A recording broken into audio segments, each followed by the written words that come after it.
안녕하세요. 불끈개미입니다. 이전 영상까지는 솔직히 좀 불편했습니다. 제가 실제로 투자하지도 않는데 배당 시즌이 왔다고 영상을 만드는 것이 맞는 건지 고민을 좀 했는데 이제부터는 제가 실제로 투자하고 있고 그 방법을 설명하는 거라 뭐 여전히 어색하겠지만 그래도 마음은 좀 편하네요. 코스피 박스권 매매 관련 종목 뷰를 진행하도록 하겠습니다. 자, 그럼 지금 소개할 박스권 매매는 제게는 단기와 중기 투자 그 사이에 있는 종목입니다. 다시 한번 말씀드리지만 투자에 대한 결과는 투자하는 당사자 본인이 책임져야 하며 불끈개미가 제공하는 주식 정보는 지극히 주관적인 관점이며 주식의 가치, 가격 상승 및 가격 하락 등에 대하여 책임지지 않습니다.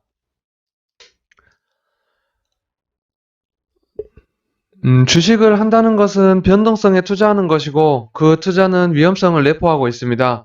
이번에 말씀드릴 박스권 매매 또한 앞선 내용에 벗어나지 않아 위험성에 대해서 먼저 말씀을 드리고 시작하도록 하겠습니다. 그 예로 한 종목의 차트를 가지고 왔는데 이 종목에 투자하고 계시는 분들도 있기 때문에 종목명은 밝히지 않도록 하겠습니다.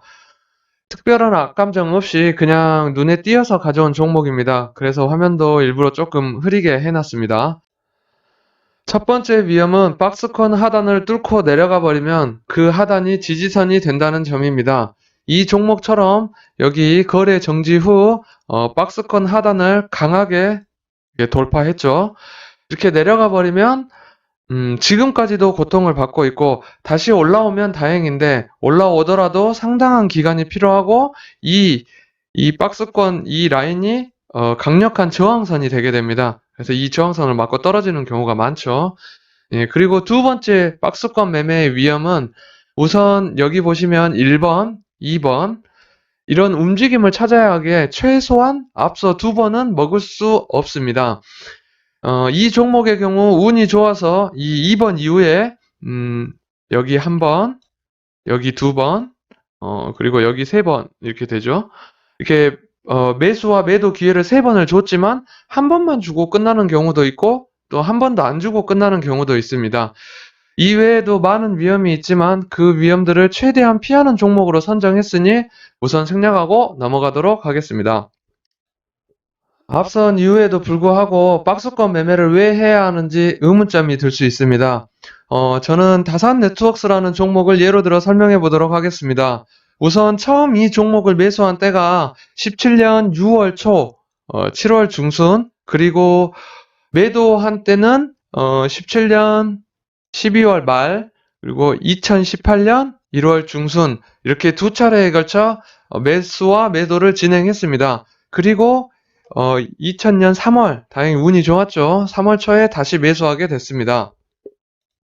2017년 6월이면 이 정도쯤 되죠. 운 좋게도 2018년 1월이면 이 정도쯤 됩니다. 거의 단기 최고점에서 매도했죠. 그러고 나서 1년 정도 뒤에 이 포인트죠. 1년 정도 뒤에 기회가 오지만 매수하지 않아 큰 수익을 날리게 됩니다. 그리고 2020년 3월 초에 다시 매수하긴 하는데 저는 쫄보고 돈도 없기 때문에 얼마 못 샀습니다. 여기 보시면 2020년 3월 13일에 매수했다고 되어 있죠. 수량은 85, 단가는 5,260원. 대충 계산해보면 한 40만원쯤 되죠. 이때쯤 사서 현재 보유 중입니다.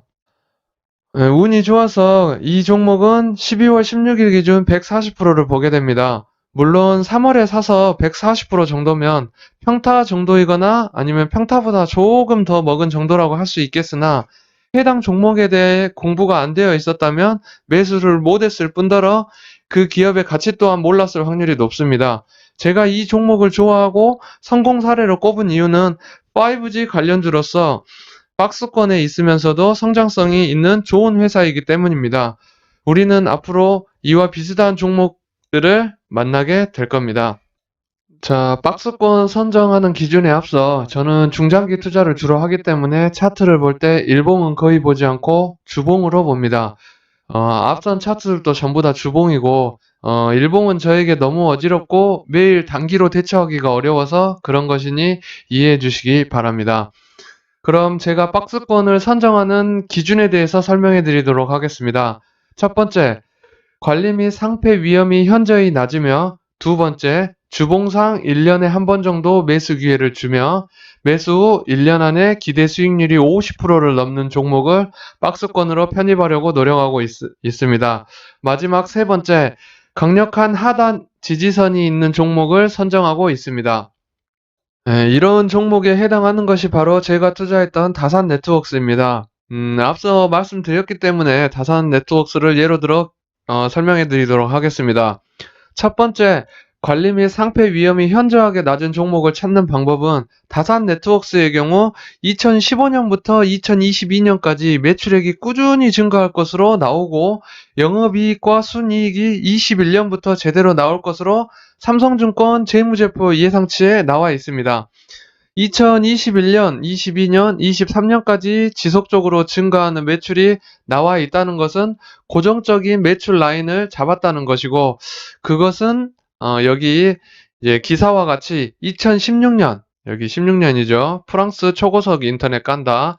그리고 2018년 다산 네트워크스 프랑스 통신망 사업자 TDF와 파트너십, 이런 관계가 있습니다. 이렇듯 매출에 대한 기대감이 있고 부채 비율이 100을 넘지 않거나 그 언저리인 종목, 즉 부채 비율은 빚과 관련이 있으니까 이 빚이 적고 보유한 현금이 꽤 있는 종목 중에 미래의 매출과 영업이익, 순이익이 늘어날 종목, 혹은 미래의 5G 같은 수혜를 받을 종목으로 저는 선정을 하고 있습니다. 다음으로 두 번째, 매수 기회와 기대 수익률, 세 번째, 강력한 하단 지지선을 찾는 방법은 다음과 같습니다. 보시는 표와 같이 14년 1월에 매수, 14년 7월에 매도, 15년 8월에 매수, 매도, 이때는 대충 3번 매수, 매도, 예, 이런 식으로 해서 50%씩 3번은 수익을 낼 수 있었겠죠.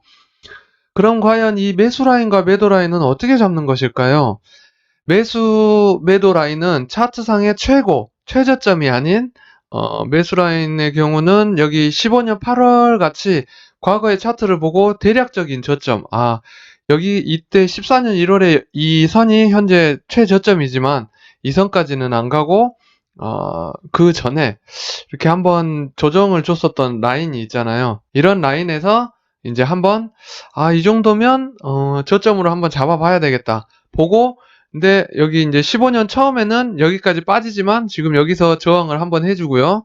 이쪽 그 다음에도 또 약간 한 달 정도 지나가지고 저항을 또 해주죠. 그러면 이런 라인이 저점이 되는 겁니다.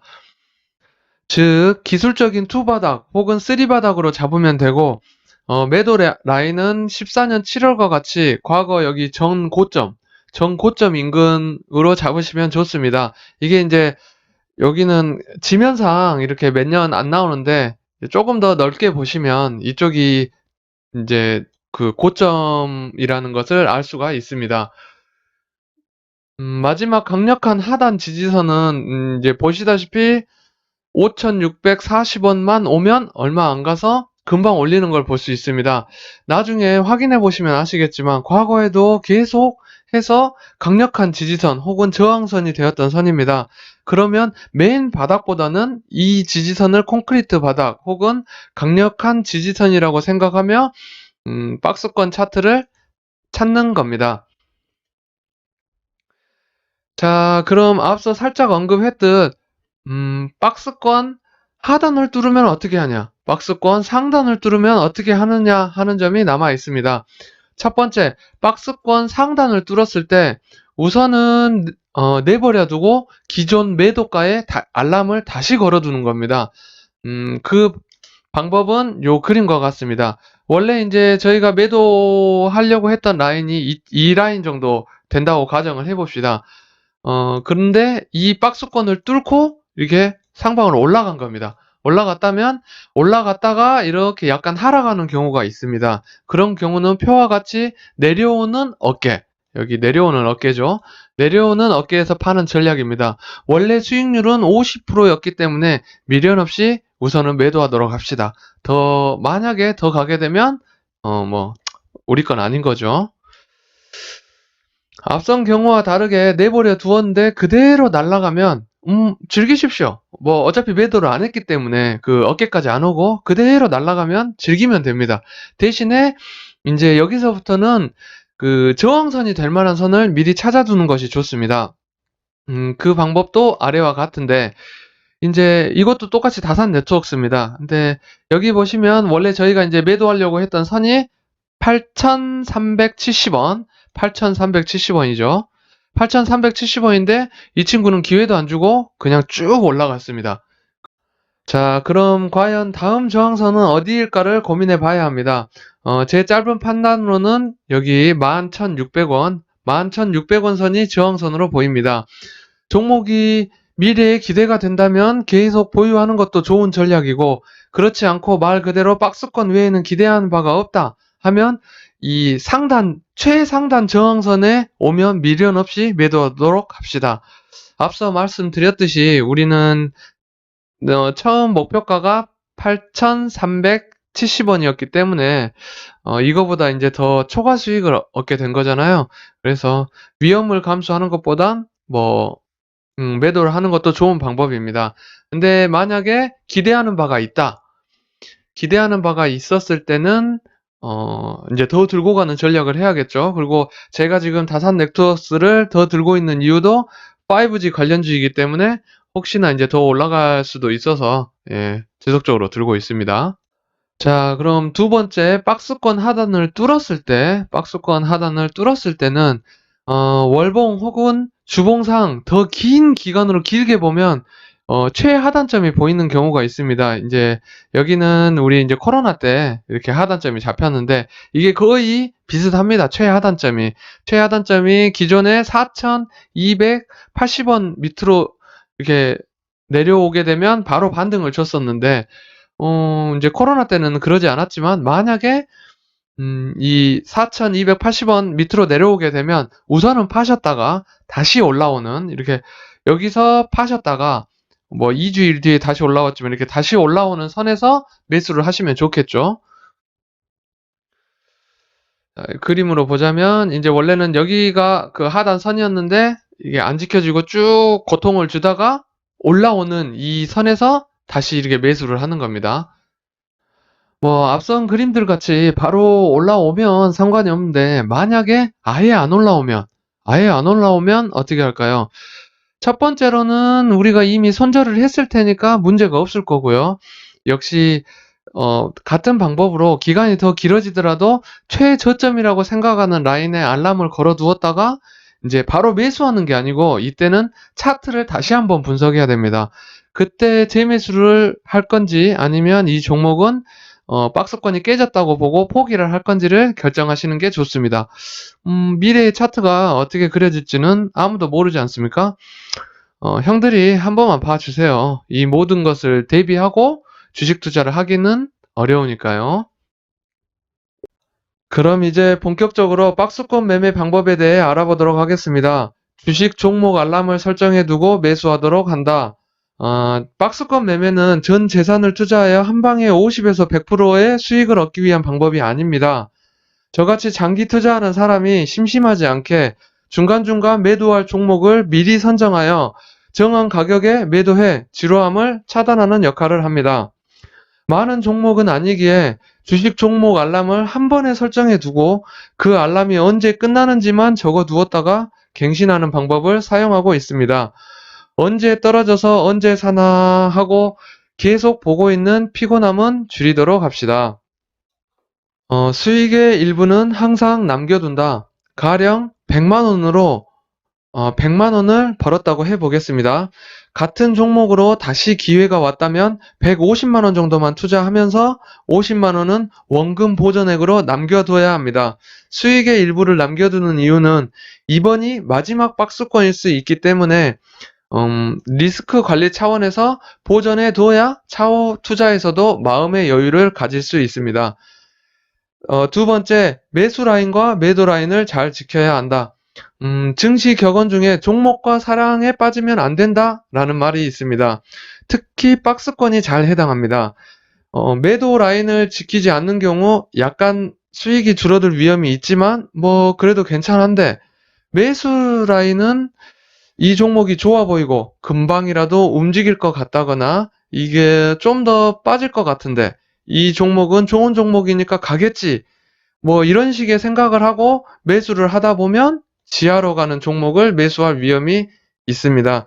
특히 매수 라인은 잘 지켜보시다가 아니다 싶으면 매도를 고려하시던지 다시 올라오는 무릎에서 사시는 것을 추천드립니다. 마지막으로 예상보다 길어질 수 있음을 명심해야 합니다. 박스권 매매라는 것이 과거의 기록을 가지고 이렇게 움직일 거라는 추측을 해서 매수를 하는 거지 꼭 이렇게 움직인다는 보장이 없습니다. 매수가를 주지 않고 날아가는 경우도 허다하고 매도 라인까지 오지 않고 근처에서 떨어지는 경우가 많으니 아, 내 종목이 아닌가 보다 혹은 내 수익은 여기까지인가 보다 하는 여유로운 마음을 가질 필요가 있습니다. 사실 이 세 번째 소개해드린 말이 제일 어려운 일이라는 걸 잘 알고 있습니다.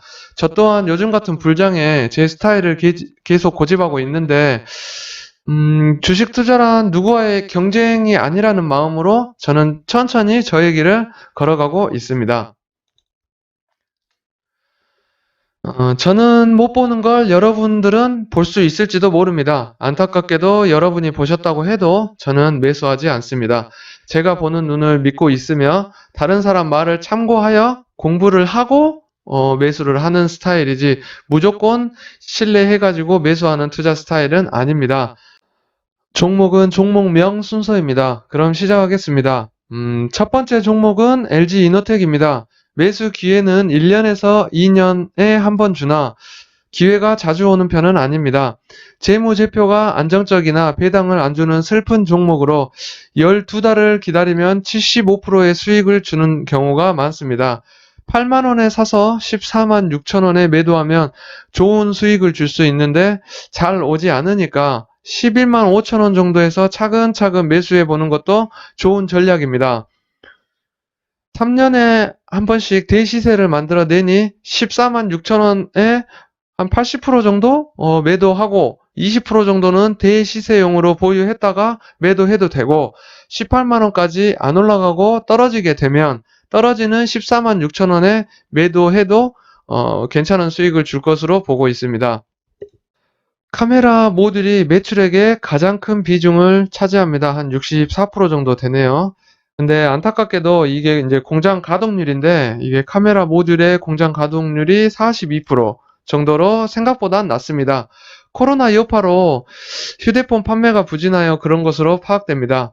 하지만 카메라 모듈이 휴대폰에만 사용되는 것이 아니라 향후 자율주행 차량의 눈, AR, VR에도 사용되는 점이 매우 고무적입니다. 전장 부품 사업부도 이에 발맞춰 자율주행과 관련되어 움직이고 있으니 전혀 다른 사업은 아닙니다. 코로나 이후 매출액이 증가하면 가동률의 문제도 없어져 좋을 것으로 판단됩니다. 디지털 데일리 도현이 형 기사입니다. 여기 김도현이 형이죠. 예. 아래쪽에 보시면 LG 이노텍 LED 사업 정리라고 되어 있는데요. 중국 업체와 경쟁 심화로 가격 경쟁력을 잃어 사업을 종료한 것이다 라고 나와 있습니다. 가격 경쟁력을 잃은 제품을 과감히 철수하는 것도 좋은 방안입니다. 개인적으로 이런 식의 경영을 선호합니다. 경쟁력이 없는 곳에 계속 투자하는 것보다 현재 5G 기반 자동차용 통신 모듈, 배터리 제어 시스템 등 고부가 전장 제품 쪽을 집중적으로 투자하고 있는 것으로 파악되고 아무래도 이쪽 투자가 전 더 낫다고 판단하고 있습니다. 다음은 삼성증권 이종옥이 형. 이종옥이 형 거 리포트 중 일부를 발췌한 겁니다. 회색 음영의 두 번째 줄 보시면 프로맥스 비중 23%로 기대한다고 되어 있습니다. 밑에서 두 번째 문단 보시면 여기요. 네, 여기 두 번째 문단 보시면 고가 중심으로의 믹스 변화는 트리플 카메라 공급 업체인 LG 이노텍에 긍정적이다. 특히 프로맥스에 채용된 센서 시프트 트리플 카메라의 단가는 약 30% 높은 것으로 알려져 있다. 2021년에도 트리플 카메라의 점유율 변화 역시 크지 않을 것으로 전망하고 있다네요. 두 번째 그림을 보시면 2021년, 22년에 출하량이 늘 것으로 전망하고 있고, 세 번째 그림에 출시 지연에 따른 기저 효과가 있을 것으로 예상하고 있습니다. 다섯 번째 그림에 이전보다 신규의 프로맥스 제품이 많이 늘 것으로 전망하고 있으니 LG 이노텍에 긍정적이다라고 종옥이 형은 말씀하고 계시네요. 두 번째 종목은 S&T 모티브입니다. 매수 기회는 1년 반 전에 한번 왔었고, 차트가 확실했다면 베스트 1이었을 텐데, 이제 박스권을 시작하는 것으로 보여집니다. 재무제표가 매우 안정적이고, 배당을 3%나 주는 종목으로, 또 기대 수익 또한 11달에 120%나 됩니다. 25,000원에 사서 55,000원에 매도를 계획하고 있으나, 예시에는 없지만 차트상으로 38,000원 정도의 매수 포인트가 한 자리 더 있습니다. 투자 계획금의 20% 정도는 38,000원대에 매수해봐도 나쁘지 않을 것으로 보입니다. 하지만 자사주를 50만 주 매도한 것은 잘 이해가 되지 않습니다. 그래서 베스트 2입니다. 자동차용 모터의 매출이 가장 큰 비중을 차지합니다. 한 40% 정도 되죠. 엔진 파워트레인 부품이 한 25% 정도로 그 다음을 이루고 있습니다. 자동차용 모터는 전기차, 하이브리드차, 수소차에 사용되는 모터가 포함되어 있습니다. 지속적으로 증가하는 것이 매우 고무적입니다. 엔진 파워트레인은 GM의 판매 부진에 따른 지속적으로 감소했습니다만 현재 판매 비중이 고루 분산되어 있어 안정적인 수익을 주며 조금 이따가 보여드릴 리포트에서 이 엔진 부품도 늘어날 것으로 전망하고 있는 점, 전기차, 수소차 쪽으로 비중이 늘어나는 점이 매우 고무적입니다. 공장 가동률은 아래와 같습니다. 국내 지역에서 한 80% 정도 생산하고 있으며 국내 가동률은 계산을 해봤더니 한 60%쯤 됩니다. 전체 가동률은 다 합쳐서 한 50% 정도입니다. 코로나 여파로 인해 상당한 타격을 받았음에도 작년과 비슷한 매출, 영업이익이 기대되는 기업입니다. 다음으로는 뉴스를 볼 건데, 뉴스원의 김민석이 형, 뉴스를 보면 여기 V자 반등을 했다고 되어 있죠. V자 반등을 했다고는 하나 코로나로 인해 매출에 영향을 받았을 뿐 딱히 V자 반등이라고 보긴 어려울 것 같고 매출은 완성차 업체들이 하이브리드차 및 전기차 양산에 돌입하면서 관련 모터 사업 및 드라이브 유닛 매출 증대에 따른 것으로 파악됩니다. 친환경차 모터 부품 매출은 작년 3분기 대비 70% 가까이 증가했습니다. 다만 현대차 그룹의 차세대 전기차 관련한 S&T 모티브의 신규 모터 수주 소식은 아직 들려오지 않아 내년 구동 모터 성장률이 다소 둔화될 수 있다고 민석이 형은 얘기했는데 만약에 현대차 그룹에서 S&T 모티브 신규 모터 수주 소식이 나온다면 엄청난 수익이 나올 수도 있다고 생각됩니다. 자, 다음으로는 삼성증권의 은영이 누나 거 리포트를 가지고 왔는데 회색음영의 두 번째 문단을 보시면 GM은 혹독한 구조조정을 진행해 왔으며 과거에 볼 수 없었던 실적을 기록할 전망이라고 되어 있네요. 마지막 문단에도 한국 부품사 중 S&T 모티브가 GM향 40% 매출을 차지하고 있고 GM 매출 향상에 따른 기대감 때문에 좋아 보인다라고 이야기를 해주셨네요. 그리고 밑에 보시면 여기 두 번째 줄에 제가 말씀드렸던 현대차 그룹향 전기차 구동 모터에만 관심이 집중되고 있는데 앞으로 GM의 매출이 향상됨에 따라 이 S&T 모티브도 매출이 향상될 것으로 기대가 되기 때문에 많은 관심을 가져달라는 말 정도로 이해가 됩니다. 이야, 매출 관련해서는 은영이 누나 거 표가 한눈에 들어오네요. 역시 배우신 분이라 표 하나를 만들어도 다르네요. 다만 표로 나온 거에 비해 엔진 부품 쪽 매출이 GM 건지 현대 건지 알 수가 없다는 단점이 있네요. 누나 정도 능력이면 분명히 구별이 가능했을 것 같은데, 뭐 생각이 있으셔서 그렇게 만들었겠죠. 여기 20년 3분기, 분기 보고를 보시면 엔진 부품, 에어백, 평가 장치는 전량 GM향입니다. 옆에 표를 봐도 그 현대차보다는 한국 GM하고 글로벌 GM을 더한 GM향 매출이 많다는 것을 알 수 있습니다. 밑에 표에 보시면 향후 매출액, 영업이익, 그 다음에 순이익이 이제 지속적으로 증가할 것으로 예측하고 있습니다. 투자에 참고하시기 바랍니다. 마지막 종목은 삼성출판사입니다.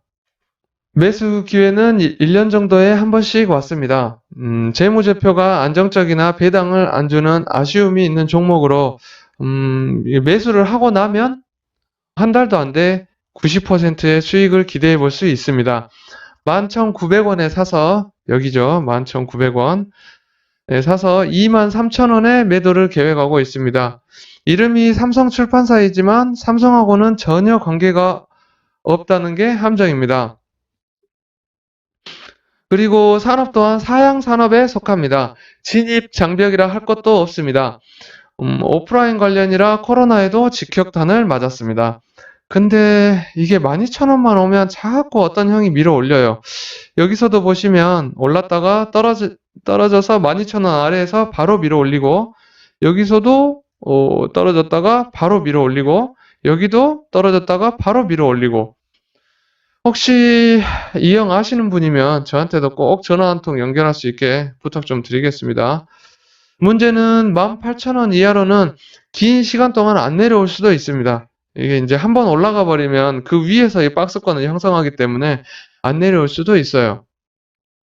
내려와야 사는데 아닐 수 있어 베스트 1으로 추천해야 될지 고민을 솔직히 많이 했습니다.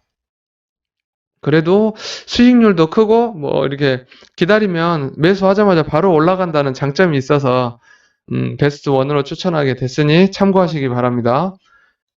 산업군은 딱히 분석할 내용이 없어 바로 관련 뉴스로 넘어가겠습니다.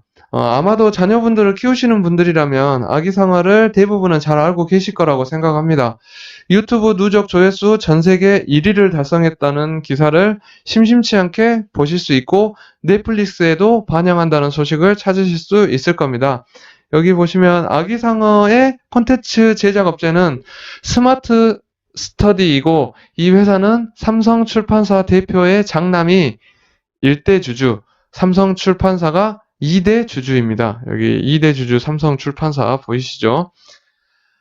나스닥 상장을 현재 추진 중에 있어 지난 11월 상한가 갔다가 빠졌다가 이런 식으로 박스권으로 계속 움직이고 있습니다. 안타깝게 삼성출판사 제품에서 발암물질이 검출된 기사가 나왔습니다. 어린이 관련 도서 및 컨텐츠를 제작하고 있는데 이런 제품은 좀 좋지 않네요. 뭐 판단은 알아서들 하시기 바랍니다. 네 번째 종목은 한올바이오 파마입니다. 매수 기회는 1년에 한 번 정도 주나 배당을 안 주는 종목으로 한 매수하고 5달 정도 기다리면 60%의 수익을 기대해 볼 수 있습니다. 24,000원에 사서 38,000원에 매도를 계획하고 있습니다. 저점이 15,000원 선이 있긴 한데 여기까지 올 일은 거의 없다고 생각이 됩니다. 근데 혹시나 불안하신 분들은 24,000원에 7에서 80% 정도 비중을 담으시는 게 좋겠습니다. 재무제표가 매우 안정적이며 제약바이오는 재무제표를 쳐다보기가 힘들던데 이 종목은 매출, 영업이익률, 순이익률이 지속적으로 증가하고 있어 매우 고무적입니다. 이 기업은 안정적인 매출 속에서도 지속적으로 신약 개발에 참여한다는 점도 좋은 점으로 꼽힙니다. 개인적으로 자기 사업에서 꾸준한 이익을 내며 나태하지 않는 기업을 선호합니다. 신약으로는 HL161이라는 물질의 자가면역질환 항체 신약으로 이상을 진행하고 있으며 유럽 2개 회사에서 다른 물질로 자가면역 치료 3상을 진행하고 있습니다. 경쟁관계에 있긴 한데 뭐 어차피 그건 그 물질이고 이쪽은 또 다른 물질이기 때문에 또 다를 수 있다고 생각이 됩니다. 안구질환 치료제는 세계에서 2개 제품이 독점 상태이며 한올 바이오파마가 뛰어들어 3상을 진행하고 있습니다. 추후 이 시장에서의 지분을 확보하고자 개발하는 것으로 보입니다. 바이오 제약 산업군은 분석할 내용이 너무 많고 제 지식이 부족하여 뉴스로 대체하도록 하겠습니다. 현재 임상 진행 중으로 관련된 기사들은 임상 기대에 대한 내용이 대부분입니다. 여기 아까쯤에 제가 말씀드렸던 신약 HL161, HL036 뭐 이런 것들이 있죠.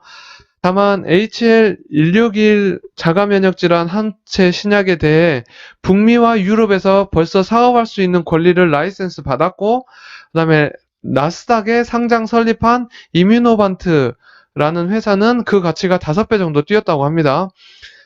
이뮤노반트의 가치가 증가했다는 것은 북미와 유럽 쪽에서 이 물질에 대해서 긍정적으로 보고 있다는 뜻으로 개인적으로 해석하고 있습니다. 중국에서도 같은 권리로 하버 바이오메드도 12월에 상장되어 안정적으로 자금을 확보했다는 점이 매우 고무적입니다. 이상으로 코스피 박스권 매매에 대한 저의 뷰를 마치도록 하겠습니다. 그럼 이만 물러납니다. 오늘도 좋은 하루 되세요.